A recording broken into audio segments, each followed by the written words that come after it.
Ежелгі Месопотамия өркениеті. Ежелгі өркениеттер туралы. Ежелгі замандарда шаруашылығы, құрылысы, мәдениеті жағынан ерекшеленген бірнеше аймақ болды. Оларды өркениет ошақтары деп атайды.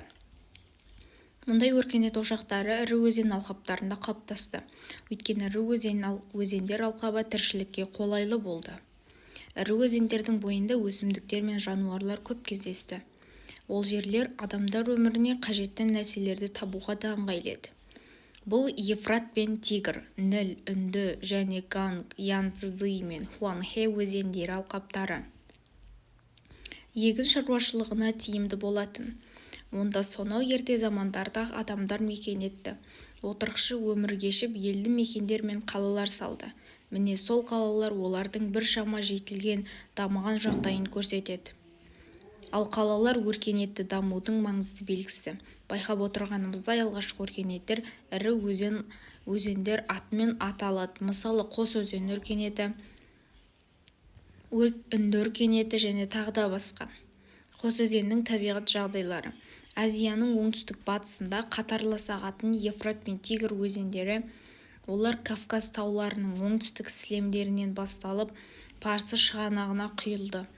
Бұл екі өзенді көбінесе Қос өзен деп атайды. Оның орта және төменгі ағысы бойының ауа райы қолайлы еді. Өсімдіктер мен жануарлар мол болды. Сондықтан мұнда адамдар өте ерте кезден ақ өмір сүріп тіршілік етті. Қос өзеннің оңтүстігінің ежелгі тұрғындары аңшылықпен, балық аулау арқылы өмір сүрді.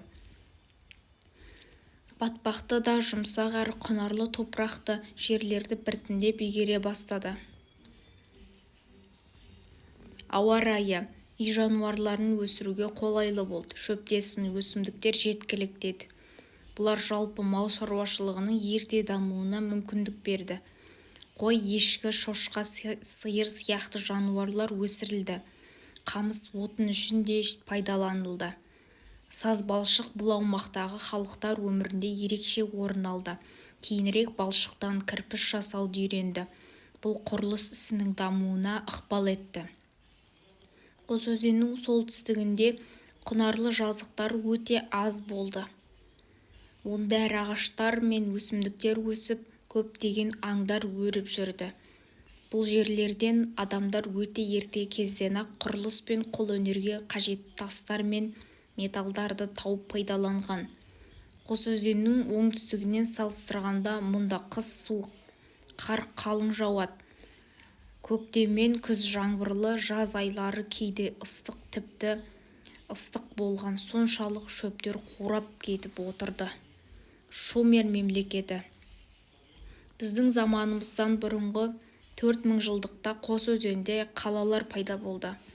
Олар шағын мемлекеттердің орталығына айналды. Бұлар Шумерлік Ур-Урук, Лагаш және Нипур қалалар еді. Солардың негізінде қала мемлекеттер қалыптасты. Шумерлік қала мемлекеттердің ішінде алғаш ерекшеленгендердің бірі Лагаш. Ол біздің заманымыздан бұрынғы 3000 жылдықтың ортасында бірнеше көрші қаланы өзіне бағындырды. Орнан жатты билеуші тұсында Лагаш күшейе түсті. Құрылыс жұмыстары кең түрде жүргізілді. Эанату патша кезінде Лагаш қуатты мемлекетке айналды. Қос өзеннің оңтүстік бөлігін толық бағындырды. Ур-Урук қалаларын өзіне қосты. Тегеурінді қарсылық көрсеткен Умма қаласын талқандады. Өзінің бұл жеңісін арнайы тас бағанға қашап салдырды. Онда жаулары жайрап жатқан ұрыс таласы, айнала ұшып жүрген құзғындар, өлгендерді жерлеу, тұтқындарды құрбандыққа шалу, ауыр қаруланған шумерлік жауынгерлер. Оларды дөңгелек дарбамен бастап бара жатқан жеңімпаз патша. Умманың тұрғындары Лагашпен соғыспауға, оған алым салық төлеп отыруға ант берді.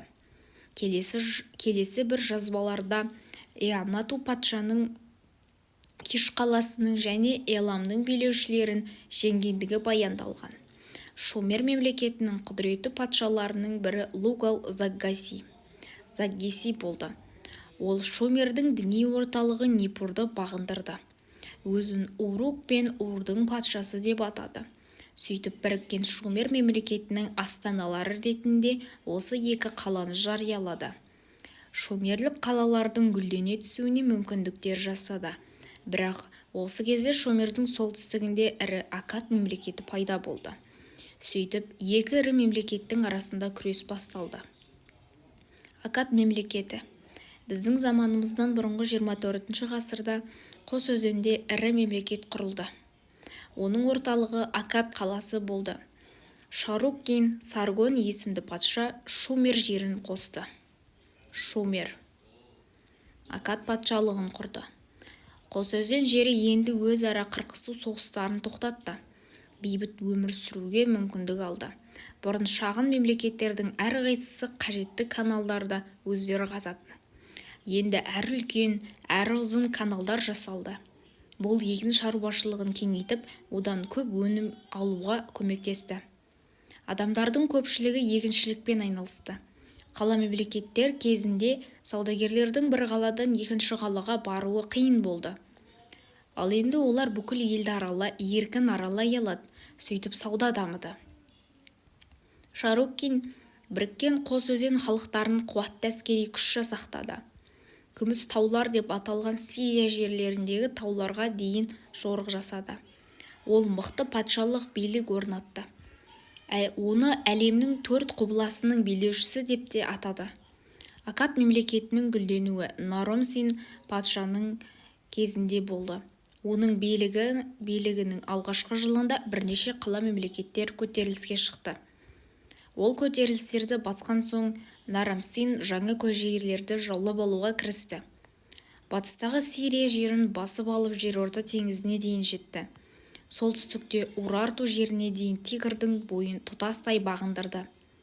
Оңтүстікке де жорықтар жасап, алыстағы Мысырға жол ашты. Ол жақтан алтын алдырып тұрды. Шығысында Элам билеушісімен келісім шарт жасады. Осылайша елдің 4 құбыласындағы елдерді өзіне бағынышты етті. Оның бұл әрекеті беделін арттырды. Сыртқы елдермен сауда байланыстары күшейе түсті. Урдың 3-ші әулетінің билігі біздің заманымыздан бұрынғы 2200 жылдар шамасында Аккадқа шығыстан тау халықтары шабуыл жасайды. Бұл гутейліктер еді. Оларды шумерліктер тау аждаһарлары деп атаған. Гутейліктер Аккад мемлекетін басып алды. Бірақ гутейліктердің өктемдігіне қарсы күрес тоқтамады. Ақыры біздің заманымыздан бұрынғы 2109 жылы Урдың 3-ші әулеті билік ете бастады. Олар бүкіл Қос өзенді қайта біріктірді. Урдың 3-ші әулеті тұсында патшалық билік күшейе түсті. Патшаларды құдайға теңеді.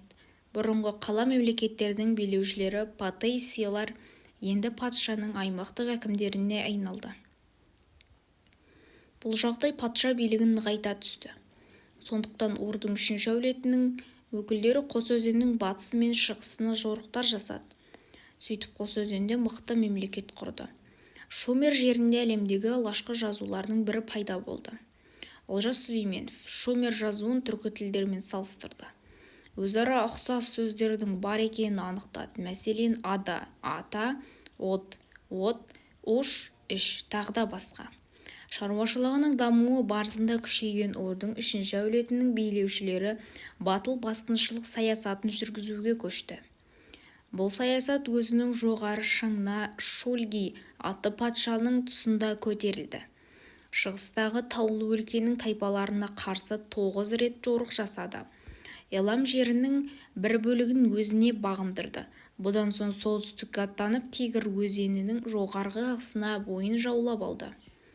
Батыстағы Сирияны бағындырып Кіші Азияның шығыс бөлігіне енеді. Бұрынғы Аккадтың қуатын қайта тірілткен ірі мемлекет құрады.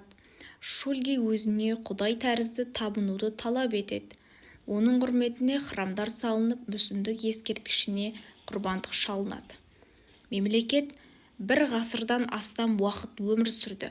Біздің заманымыздан бұрынғы 21 ғасыр аяғында Қос өзенге батыстан көшпелі тайпалар басып кірді. Шығыстан эламдықтар шабуыл жасады. Урдың 3-ші әулеті тақтан түсті. Ел тағы да ұсақ мемлекеттерге ыдырап кетті.